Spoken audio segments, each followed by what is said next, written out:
اعوذ باللہ من الشیطان اللعین الرجیم بسم اللہ الرحمن الرحیم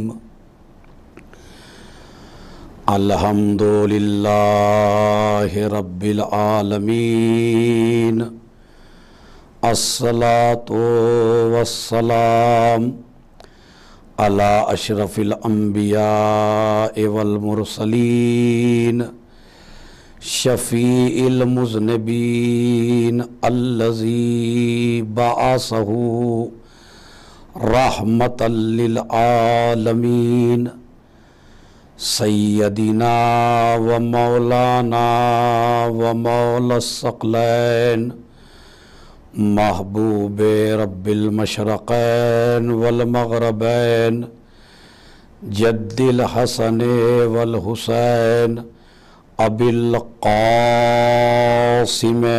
محمد صلی اللہ وعلی اہل بیتہ الطیبین الطاہرین المعصومین المظلومین الذین اذھب اللہ عنہم الرجس وطہرہم تطہیرا صلی اللہ محمد وآل محمد وَلَعْنَةُ اللَّهِ عَلَىٰ أَعْدَائِهِمْ أَجْمَعِينَ من یومنا ھذا الی قیام یوم الدین اما بعد قال الامام الرضا علیہ الصلاۃ والسلام یا ابن شبیب ان سرک ان تکون معنا فی الدرجات العلی فافرح لفرحنا واحزن لحزننا وعلیک بولایتنا فلو انا رجلا تولی حجرا لحشرہ اللہ معہ یوم القیامہ۔ صلوات بھیج دیں محمد اور آل محمد پر۔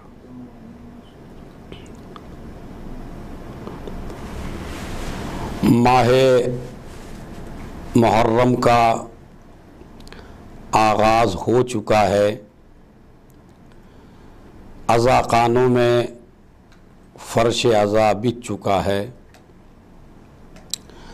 ہر مومن حسین ابن علی کا غم منانے کے لیے آمادہ ہو چکا ہے۔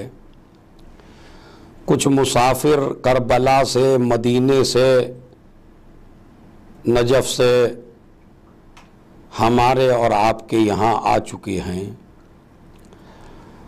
اور ایک ماں کہ جس نے اپنے لال کو چکیاں پیس کے پالا تھا، جس نے کائنات کو ہر شے دی، ہر انسان کو تحفے دیے، جو جس نے مانگا اسے ملا شہزادی کونین کے صدقے میں، تو وہی شہزادی کونین جس نے کائنات کو سب کچھ دیا، اسلام کو بچایا، قرآن کو بچایا، دین کو بچایا، شریعت کو بچایا، مذہب کو بچایا، مسلمانوں کو بچایا، انسانوں کو بچایا، اس بی بی کا آپ سے کوئی مطالبہ نہیں ہے، بس ایک مطالبہ ہے، میرے لال پہ گریا کرو۔ ہم اور آپ آج یہاں جمع ہیں ذکر امام حسین علیہ الصلاۃ والسلام کرنے کے لیے، اور ان کی ماں کو اور ان کے نانا کو اور ان کے بابا کو ان کا پرسہ دینے کے لیے۔ ہماری یہ مجلس عزا نہ کسی کے دکھاوے کے لیے ہے، نہ کسی سے انعام لینے کے لیے ہے، نہ صدر اور سیکریٹری کی خوشنودی کے لیے ہے، نہ کسی انجمن کے لیے ہے، بلکہ ہم صرف اور صرف عزاداری کرتے ہیں روح زہرا سلام اللہ علیہا کو شاد کرنے کے لیے۔ اللہ نے پھر اس سال ہمیں موقع عنایت فرمایا کہ ہم اس بیوی کے کام آ سکیں اور ہم اس بیوی کی خدمت کر سکیں اور ہم اس بیوی کو پرسا دے سکیں۔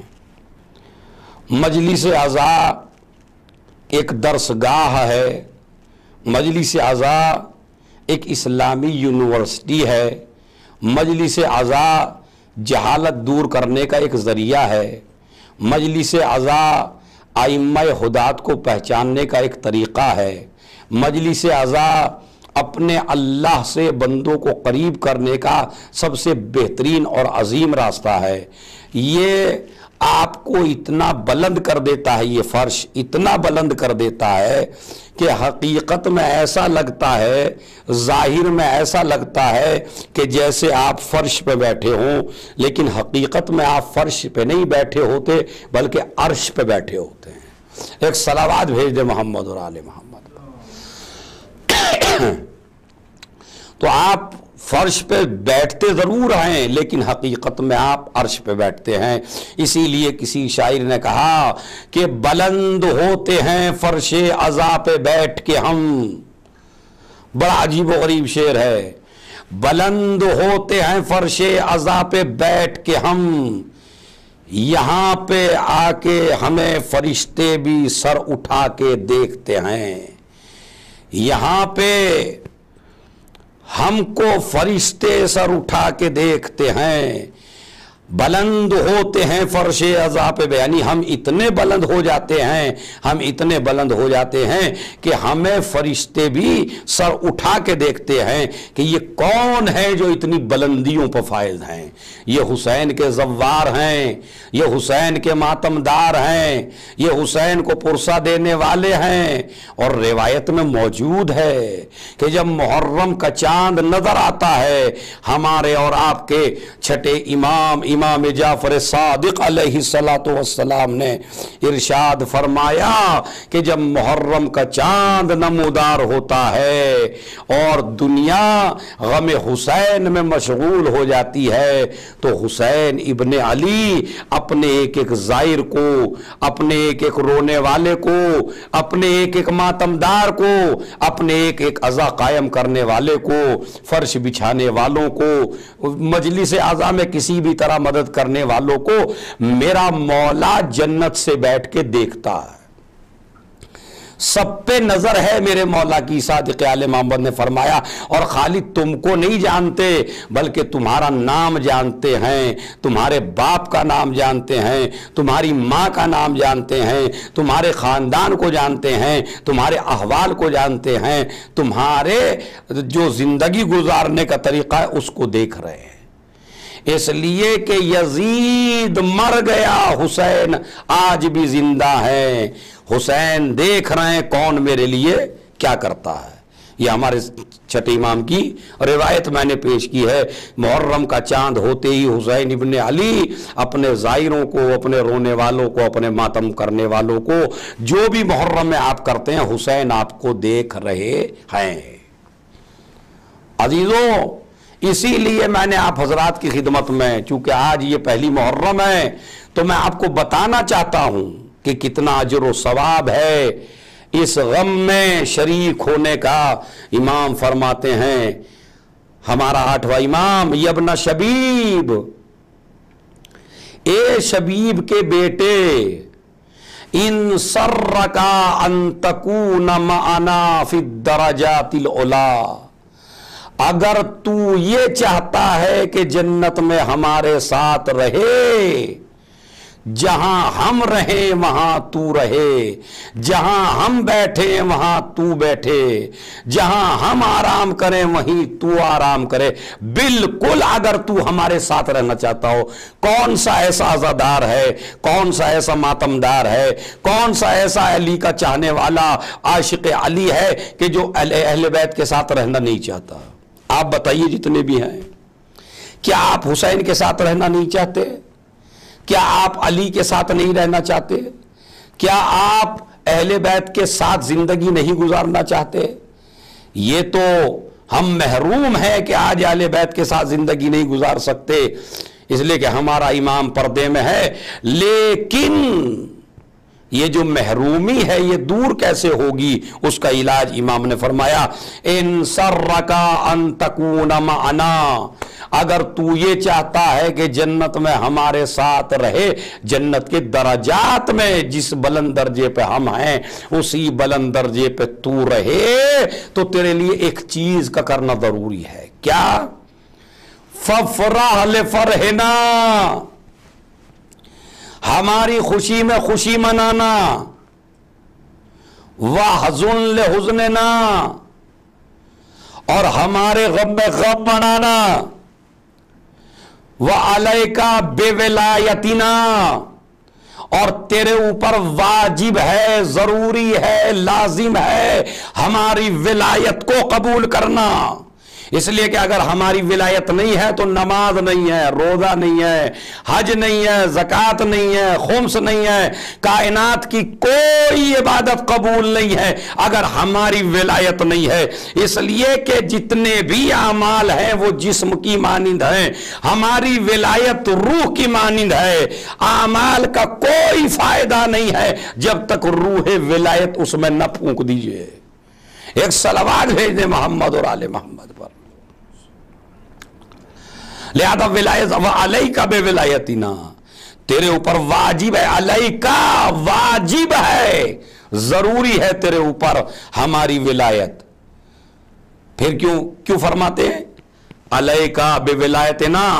فَلَوْ أَنَّا رَجُلًا تَوَلَّا حَجَرًا، اگر کسی انسان کو ایک پتھر سے بھی محبت ہو،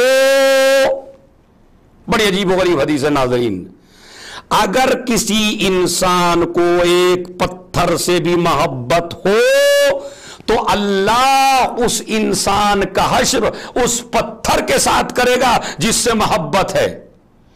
اس کا مطلب یہ ہے جس چیز سے آپ کو محبت ہے اللہ آپ کا حشر اسی شے کے ساتھ کرے گا۔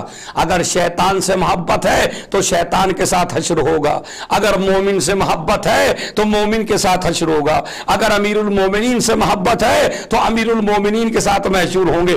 جس سے بھی آپ کو محبت ہے، امام نے فرمایا اگر پتھر سے بھی محبت ہے تو پتھر کے ساتھ آپ کا حشر ہوگا۔ تمہارے اوپر ہماری ولایت اور محبت واجب ہے، ضروری ہے، لازم ہے۔ اگر چاہتے ہو اس درجے میں رہو جس درجے میں ہم رہتے ہیں تو تمہارے اوپر ہماری ولایت کا قبول کرنا ضروری ہے۔ ہر انسان کو پتھر کے ساتھ جس سے بھی وہ محبت کرتا ہے اس کے ساتھ محشور کیا جائے گا۔ لہذا اگر تم چاہتے ہو کہ تمہیں وہی درجہ ملے جو ہمارا ہے تو یہ تین کام کرو، ہماری خوشی میں خوشی مناؤ، ہمارے غم میں غم مناؤ، اور تمہارے اوپر ہماری محبت و ولایت واجب ہے۔ یہ تین کام ہیں۔ لیکن اکثر و بیشتر اس حدیث کا مطلب ہم یہ سمجھتے ہیں کہ دیکھیں اس حدیث کے دو مطلب نکل سکتے ہیں۔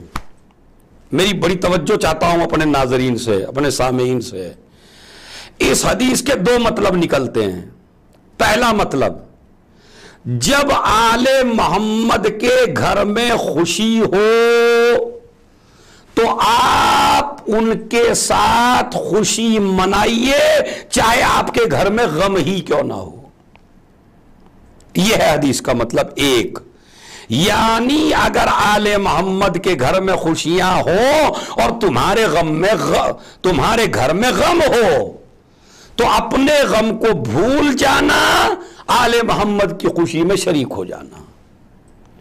اگر آل محمد کے گھر میں غم ہو اور تمہارے گھر میں خوشی ہو تو اپنی خوشی کو بھول جانا اور آل محمد کے غم میں شریک ہو جانا۔ ایک حدیث کا مطلب یہ ہے۔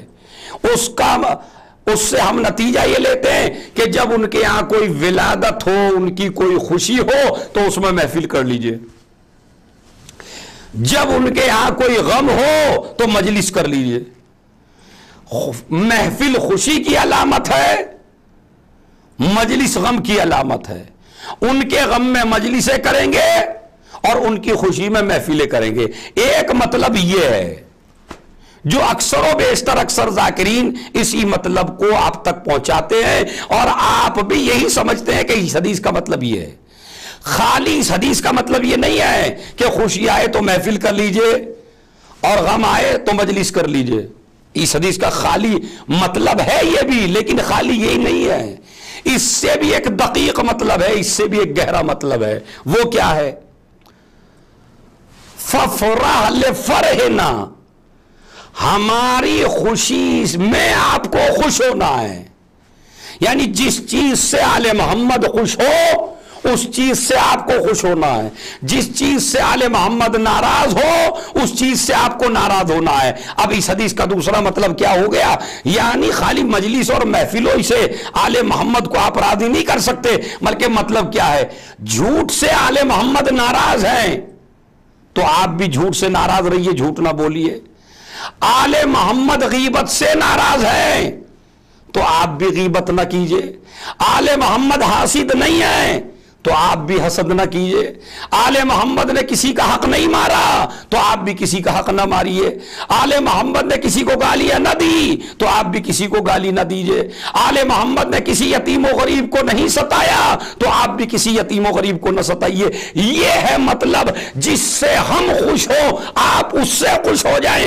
ہم ناراض ہیں جھوٹ سے، ہم ناراض ہیں غیبت سے، ہم ناراض ہیں حسد سے، ہم ناراض ہیں کسی پہ الزام لگانے سے، ہم ناراض ہیں کسی کا حق کھانے سے، ہم ناراض ہیں کسی کے مال کو غصب کرنے سے، ہم ناراض ہیں کسی کے ساتھ خیانت کرنے سے۔ تو ان سے ہم ناراض ہیں، آپ ان سے ناراض ہو جائیے۔ اور خوشی، آل محمد خوش ہیں ایمان سے، آل محمد خوش ہیں تقوی سے، آل محمد خوش ہیں خمس و زکوٰۃ کے پابند سے، آل محمد خوش ہیں نمازی سے، آل محمد خوش ہیں حاجی سے، آل محمد خوش ہیں یتیموں کا خیال رکھنے والے سے، آل محمد خوش ہیں حق کہنے والے سے۔ تو جس چیز سے آل محمد خوش ہو جائیں اس چیز سے آپ خوش ہو جائیے، اور جس چیز سے آل محمد ناراض ہیں اس سے آپ ناراض ہو جائیے۔ یہ ایک دوسرا مطلب ہے حدیث کا، تب کہیں جا کے آپ کو یہ درجہ ملتا ہے وَعَلَيْكَ بِوِلَایَتِنَا، تیرے اوپر ہماری ولایت واجب ہے۔ خوشی میں خوشی منانا ہے، غم میں غم منانا ہے، تیرے اوپر ولایت واجب ہے۔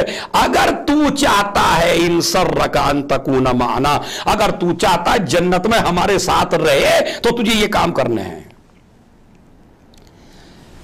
لیکن سوال یہ پیدا ہوتا ہے، سب سے بڑا درجہ دیا ہے 8ویں امام علیہ الصلوۃ والسلام نے۔ میرے ناظرین محترم، میرے حاضرین محترم، اس بات کو بڑی توجہ سے سنیں اور غور فرمائیں۔ امام کیا فرماتے ہیں؟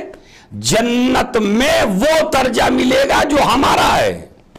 اب میں آپ سے پوچھتا ہوں، جنت میں درجات کتنے ہیں؟ جنت میں کتنے درجے ہیں؟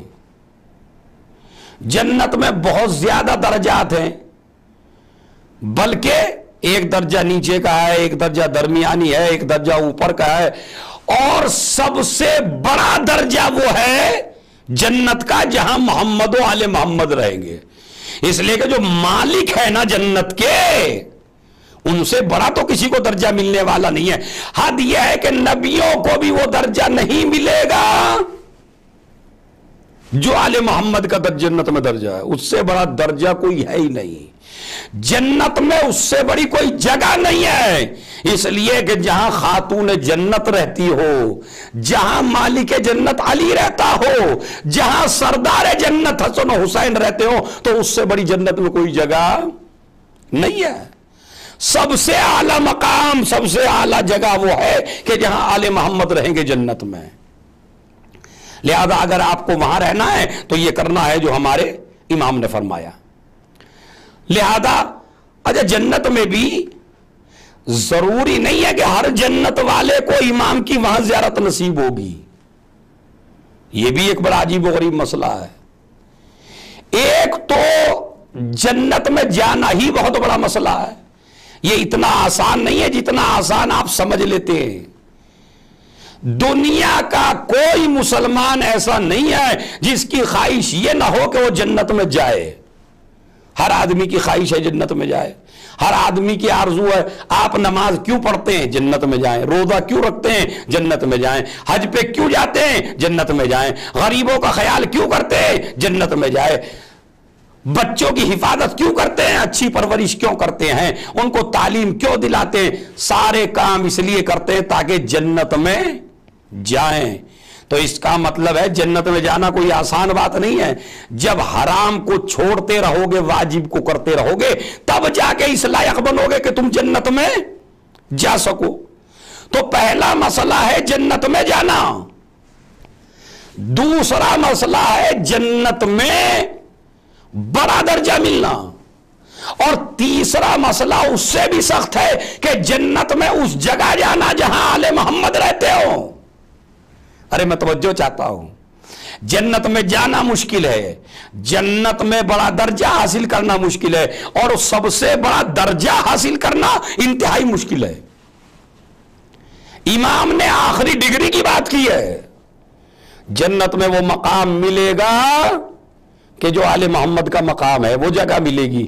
بلکہ میں نے روایات میں پڑھا جنت میں رہنے والوں کو بھی امام کی زیارت جلدی سے میسر نہیں ہوگی، کیونکہ جنت بہت بڑی ہے.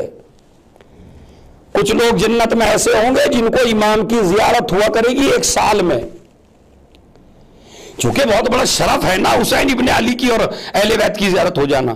کچھ لوگوں کو جنت ہی میں رہتے ہوئے امام سے ملاقات کا شرف ملے گا، ان کی زیارت ہوگی 1 سال میں، کسی کو 6 مہینے میں، کسی کو 2 مہینے میں، کسی کو 15 دن میں. اور کچھ خوش قسمت وہ ہوں گے جو ہر روز ان کی زیارت کریں گے، ان کے ساتھ رہیں گے. یہ ہے عزاداروں کا مرتبہ، یہ ہے ماتمداروں کا مرتبہ. مگر شرط یہ ہے جو امام نے بتایا ہے اس پر عمل کریں تو آپ کو آخری درجہ جنت کا ملے گا. پھر فرمایا امام علیہ الصلوۃ والسلام نے لہذا جنت میں جانا اور جنت میں بہترین مقام حاصل کرنا یہ آپ کو ملے گا. خوشی میں خوشی منائیے، غم میں غم منائیے، اور تمہارے اوپر مودت و ولایت واجب ہے، اہل بیت اطہار سے. اس کے بعد فرماتے ہیں قال رسول اللہ صلی اللہ علیہ وآلہ وسلم کل عین باقیۃ یوم القیامہ الا عین بکت علی الحسین ابن علی فانہا ضاحکۃ مستبشرۃ بنعیم الجنہ. نبی فرماتے ہیں، رسول فرماتے ہیں، کائنات کا سب سے بڑا رسول اور پیغمبر ارشاد فرما رہا ہے ہر آنکھ قیامت کے دن گریا کرے گی مگر ایک آنکھ ہے جو گریا نہیں کرے گی، اور وہ آنکھ وہ ہے جو دنیا میں حسین ابن علی پہ گریا کرتی تھی. فَإِنَّهَا ضَاحِكَةٌ، وہ وہاں مسکراتی ہوگی. مُسْتَبْشِرَةٌ بِنَعِيمِ الْجَنَّةِ، انہیں جنت کی بشارت دے دی جائے گی، جاؤ جاؤ جنت میں چلے جاؤ. مگر یہ عزادار وہ ہیں کہ جب محشر میں جن عزاداروں نے امام کے حکم پر عمل کیا، جن عزاداروں نے اچھی زندگی گزاری، جن عزاداروں نے واجبات کو انجام دیا، حرام کو چھوڑ دیا، اہل بیت کی خوشی میں خوشی منائی، اہل بیت کے غم میں غم منائی، جس طرح اہل بیت چلے اس راستے پہ چلے جو اہل بیت نے کہا، اس راستے کو مانا، تو ایسے عزادار جب جنت میں اللہ کہے گا جاؤ انہیں جنت میں لے جاؤ، تو یہ جنت میں جانے کو تیار نہیں ہوں گے. فرشتوں سے کہے گا انہیں ہکا ہکا کے جنت میں لے جاؤ. اب فرشتے آئیں گے انہیں زبردستی جنت کی طرف لے جائیں گے، مگر یہ جنت میں نہیں جائیں گے. ابھی انہیں لے جایا جا رہا ہوگا جنت کی طرف، ادھر سے میرا مولا حسین ابن علی تشریف لائے گا تو سارے عزادار جنت کو چھوڑ دیں گے، حسین ابن علی کے ساتھ چلے جائیں گے. پروردگار ایسا وقت لائے کہ ہمارا کیریکٹر اور ہمارا کردار اس لائق ہو کہ ہمیں جنت کی طرف لے جایا جائے اور ہم اپنے مولا حسین کی طرف چلے جائیں. ایک صلوات بھیج دے محمد اور آل محمد پر، ایک اور صلوات بھیجے محمد اور آل محمد.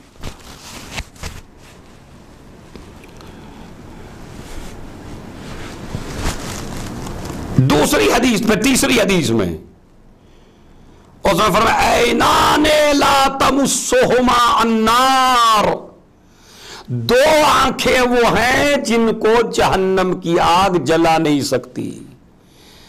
عین بکت من خشیت اللہ، ایک آنکھ وہ ہے جو اللہ کے خوف میں خشیت الہی کے ساتھ جس نے گریہ کیا ہو، اللہ سے ڈر کے، اللہ سے خوف کر کے جس نے گریہ کیا ہو، یہ اس آنکھ تک جہنم کی آگ نہیں پہنچ سکتی. عین بکت علی مصاب ابی عبداللہ الحسین، اور ایک آنکھ وہ جو حسین ابن علی پر گریہ کرتی تھی. تو 3 حدیثیں میں نے آپ حضرات کی خدمت میں بیان فرمائی، اس لیے کہ یہ مجلس عزا بڑی عظیم شے ہے. یہ مجلس عزا ایک یونیورسٹی ہے. یہ مجلس عزا حسین سے آپ کو قریب کرنے کے لیے ہے. اب میں آپ کو سمجھانا چاہتا ہوں، مجلس عزا کے 3 بڑے فائدے ہیں. لہذا اسی لیے میں کہتا ہوں ادب سیکھیے مجلس عزا میں آنے کا. ادب کیا ہے، طریقہ کیا ہے، سلیقہ کیا ہے. ماشاءاللہ آج سے آپ مجلس میں جوق در جوق، ہر جگہ عزا خانوں میں، ہر جگہ آپ ماتم کرنے کے لیے، گریہ کرنے کے لیے، رونے کے لیے جائیں گے تو پہلا طریقہ آپ کو بتا رہا ہوں، جب گھر سے نکلیے تو نیت کر کے نکلیے گا. مجلس عزا میں جاتا ہوں سنت قربتاً اللہ، روح زہرا کو شاد کرنے کے لیے، پروردگار کو راضی کرنے کے لیے میں جا رہا ہوں، اور اہل بیت کے حق کو ادا کرنے کے لیے جا رہا ہوں. تو نیت فرمائیے. نیت کرنے کے بعد وضو کیجئے. کوئی بھی آپ میں سے مجلس میں جب آئے تو بغیر وضو نہ آئے، وضو کے ساتھ آئے. اس لیے کہ آپ عشق حسین کی نماز ادا کرنے آ رہے ہیں، آپ عشق زہرا کی نماز ادا کرنے آ رہے ہیں، آپ عشق علی کے مؤذن بن کے آ رہے ہیں، آپ عشق علی میں سجدے کرنے آ رہے ہیں. لہذا یہ مجلس نہیں ہے، یہ عشق حسینی کی نماز ہے. لہذا جب آپ آئیں تو یہ عبادت سمجھ کے آئیے، وضو کر نیت کر کے آئیے، وضو کر کے آئیے. اور خالی اپنی نیت نہ کیجئے، میں نے کل بھی بتایا تھا، اپنی نیت نہ کیجئے، اپنے بزرگوں کی نیت کیجئے، اپنے رشتہ داروں کی نیت کیجئے، اپنے خاندان والوں کی نیت کیجئے. جو مر چکے ہیں ان مومنوں کی نیت کریے، اپنے ماں باپ کی نیت کریے. میں ان کی طرف سے جا رہا ہوں مجلس میں جو اس سال نہیں رہے. آئیے، جب آئیے تو صلوات پڑھتے ہوئے جائیے. کسی کی غیبت نہ کیجئے، گفتگو نہ کیجئے، بلا وجہ تبصرے نہ کیجئے، مسکرائیے نہیں، چونکہ آل محمد مصیبت میں ہے. آئیے بڑے سکون اور وقار کے ساتھ آئیے، سکون اور وقار کے ساتھ جائیے، صلوات پڑھتے ہوئے آئیے، صلوات پڑھتے ہوئے جائیے. اس لیے کہ صلوات کے 2 فائدے ہیں. ایک لسٹ وہ ہوتی ہے جس میں تمہاری نیکیاں لکھی جاتی ہیں، ایک لسٹ وہ ہوتی ہے جس میں تمہارے گناہ ہوتے ہیں. صلوات کا فائدہ یہ ہے کہ یہ نیکیاں لکھواتی رہتی ہے، گناہوں کو مٹاتی رہتی ہے. ایک صلوات بھیج دے محمد اور آل محمد. تو جب آئیے تو صلوات پڑھتے ہوئے آئیے تاکہ نامہ اعمال سے برائیاں مٹتی چلی جائیں اور نیکیاں لکھی جاتی چلی جا رہے ہیں. اس کے بعد مجلس میں خلوص کے ساتھ بیٹھیے، سنیے. یہ مجلس میں بیٹھنا بڑا اجر و ثواب ہے. اس لیے کہ مجلس میں اپنے دادا کا تذکرہ نہیں ہوتا، مجلس میں اپنے خاندان کا تذکرہ نہیں ہوتا، مجلس میں کسی لہو و لعب کا تذکرہ نہیں ہوتا. مجلس میں علم بیان کیا جاتا ہے. اور عالموں کی مجلس میں بیٹھنا یہ روزوں سے بھی بہتر ہے، یہ نماز جنازہ میں شریک ہونے سے بہتر ہے، یہ 1000 غلام آزاد کرنے سے بھی بہتر ہے. بڑا اجر و ثواب ہے جب علمی مجلس میں آپ بیٹھیے. اور جب آپ بیٹھے تو تعصب چھوڑ دیجئے. اب جب آپ آئیے تو تعصب کو چھوڑ دیجئے، حسد کو نکال دیجئے. بٹھا دیا گیا ہے آپ کو، یہ نہیں دیکھا گیا رئیس کون ہے، امیر کون ہے، غریب کون ہے، فقیر کون ہے. فرش عزا پہ بیٹھنے کا جتنا ایک امیر کا ہے اتنا یہ غریب کا ہے. یہ منظر ہم نے 2 جگہ دیکھا. یا مسجد میں دیکھا جہاں امیر و غریب نہیں رہتا، یا مجلس میں دیکھا جہاں امیر اور غریبی کا فرق ختم ہو جاتا ہے. خدا کی قسم پوری دنیا کی حکومتیں پریشان ہیں کہ ایک غریب کو امیر کے برابر اور امیر کو غریب کے برابر کیسے کیا جائے. دنیا کی دولتیں صرف ہو گئی, اقتدار کی دولتیں صرف ہو گئی, کائنات مجبور ہو کے رہ گئی, مگر غریب اور امیر کو ایک جگہ نہ کر سکی. مگر واہر دربار حسینی کی شان, واہر دربار خدا کی شان, جب مسجد میں پہنچے وہاں بھی امیر و غریب کو ایک صف میں کھڑا کر دیا گیا. جب مجلس میں بیٹھے یہاں بھی امیر و غریب کو ایک جگہ بٹھا دیا گیا. ایک صلوات بھیج دیں محمد اور آل محمد پر. کوئی فرق نہیں رہتا, جہاں غریب بیٹھتا ہے وہی امیر بیٹھتا ہے. یہ فرش عزا ہے. اس نے آپ کے غرور کو چکنا چور کر دیا, آپ کا غرور توڑ دیا. امیر کو غریب کے برابر میں بٹھا دیا, غریب کو امیر کے برابر میں بٹھا دیا. اسی طرح وہاں مسجد میں ایک ہی صف میں کھڑے ہو گئے محمود و ایاز, نہ کوئی بندہ رہا اور نہ کوئی بندہ نواز. اسی طرح پہلا فائدہ مجلس عزا کا کہ وہ آپ کے غرور کو چکنا چور کر دیتی ہے اور آپ کو بٹھا دیتی ہے غریب کے برابر میں, آپ کے غرور کو توڑ دیتی ہے. اس کے بعد مجلس عزا کا دوسرا فائدہ, آج محرم کی اس پہلی تاریخ میں ورلڈ میں نہ جانے کتنی جگہ مجلسیں ہو رہی ہوں گی. کوئی منحوس ملک ہو تو ہو, لیکن کوئی ملک کوئی جگہ ایسی نہیں ہے کہ جہاں ذکر حسین نہ ہو رہا ہو. اسی وقت جس وقت ہم مجلس پڑھ رہے ہیں نہ جانے کتنے خطبہ, کتنے علماء, کوئی فارسی میں, کوئی عربی میں, کوئی انگریزی میں, کوئی گجراتی میں, کوئی مراٹھی میں, نہ جانے کتنی زبانوں میں مجلس عزا ہو رہی ہے اور مومنین سب اکٹھے ہو کے مجلس میں آ رہے ہیں. بتائیے, ایسا لگتا ہے جیسے پوری کائنات سمٹ کے حسین کے پاس آ گئی. اب مجھے یہ بتائیے, کہتے ہیں مجلس عزا کا فائدہ, میں نے کہا سب سے بڑا فائدہ یہ ہے, یہ جو مجمع پورے ورلڈ میں اس وقت مجلس میں بیٹھا ہے یہ کسی سے حسد نہیں کر رہا ہے, کسی کی غیبت نہیں کر رہا ہے, کسی کا مال نہیں لوٹ رہا ہے, کسی کی برائی نہیں کر رہا ہے, کسی کا حق نہیں چھین رہا. ایک گھنٹہ جو پورا ورلڈ مجلس عزا میں بیٹھتا ہے تو وہ کوئی برائی نہیں کر رہا ہے, کوئی غلطی نہیں کر رہا ہے. تو یہ ایک گھنٹے کے لیے اتنے بڑے مجمع کو جو غلطی اور گناہوں سے روک دے اسے حسین ابن علی کہا جاتا. ایک صلوات بھیج دے محمد اور آل محمد پر. مجلس عزا گناہوں سے پاک کر دیتی ہے, مجلس عزا انسان کو گناہوں سے دور کر دیتی ہے. یہ ہے مجلس عزا کی خاصیت. مجلس عزا میں نالج ملتی ہے, علم ملتا ہے. انشاءاللہ میں کل بیان کروں گا کہ مجلس علمی ہونی چاہیے, نالج کی مجلس ہونی چاہیے.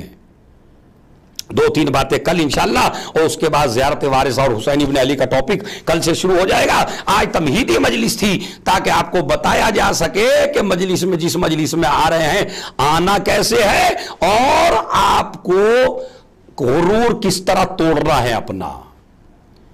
مجلس میں آ گئے, مجلس میں آنے کے بعد گناہوں سے دور ہو گئے, پاک و صاف ہو گئے, اور اب جب گریا کرنے لگے تو اب معصوم نے فرمایا ببکا او اب کا او تبا کا وجبت لہ الجنہ.